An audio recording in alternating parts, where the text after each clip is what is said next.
afternoon, ladies and gentlemen, boys and girls, and welcome to the token feeding of our jaguars. Here at the Singapore Zoo, we've got a total collection of 4 jaguars.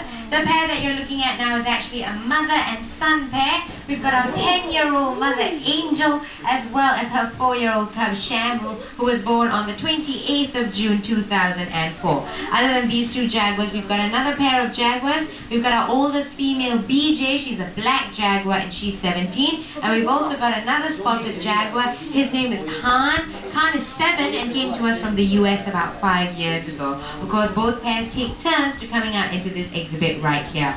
At first glance, a lot of people might get confused between leopards and jaguars. It's actually really easy to tell the difference. All you've got to do is look at the markings on their coats. Jaguars have something known as rosette-like patterns. That's basically a circle with a spot inside. However, leopards just have the circles with nothing inside.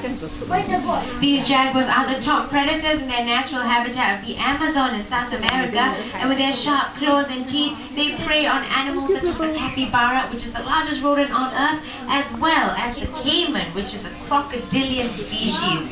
But of course, here at the Singapore Zoo, we don't feed them rodents or crocodiles. We give them a very substantial diet of meat, including chicken, mutton, beef, and sometimes even pork. The meat that they're given is mixed with egg, cod liver oil, and calcium powder to ensure that our jaguars get only the best of nutrition. If you take a look up, you'll notice that what we have here is a closed exhibit, quite unlike the other open exhibits that we've got around the zoo, and there's a very good reason for this. Jaguars are known to be excellent climbers and jumpers, and a closed exhibit is necessary to prevent any escapes, and trust me, none of us wants a hungry jaguar on the prowl here at the zoo. As you may have noticed by now, these jaguars seem to really love water a lot, which is quite unusual for cats. Other than the jaguars, it's only the tigers that are known to love water this much, yes.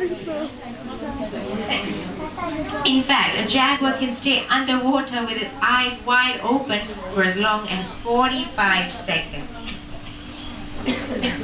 Quite unfortunately, these felines have hardly any threats on the wilds other than us man. We have culled them for decades in the name of fashion, and an interesting fact for you to note is that it takes 3 jaguars just to make 1 jaguar fur coat. Such a big waste, really. So ladies and gentlemen, I only have one message for you. When the buying stops, the killing can too. It really is as simple as that. We've still got so much more to learn from these beautiful animals, and although we may be their greatest threat, we also are their greatest hope. On that note, we've come to the end of our token feeding session for the jaguars. So on behalf of Angel, Shamu, and also their wonderful keeper, Miss Janet upstairs, my name is Sindhu, and we hope you have a great day ahead at the Singapore Zoo. Coming up next, however, we're going to be feeding our proboscis monkeys right down the road to your left. So if you're going to be in the area, please do join me for that as well. Take care. Bye-bye.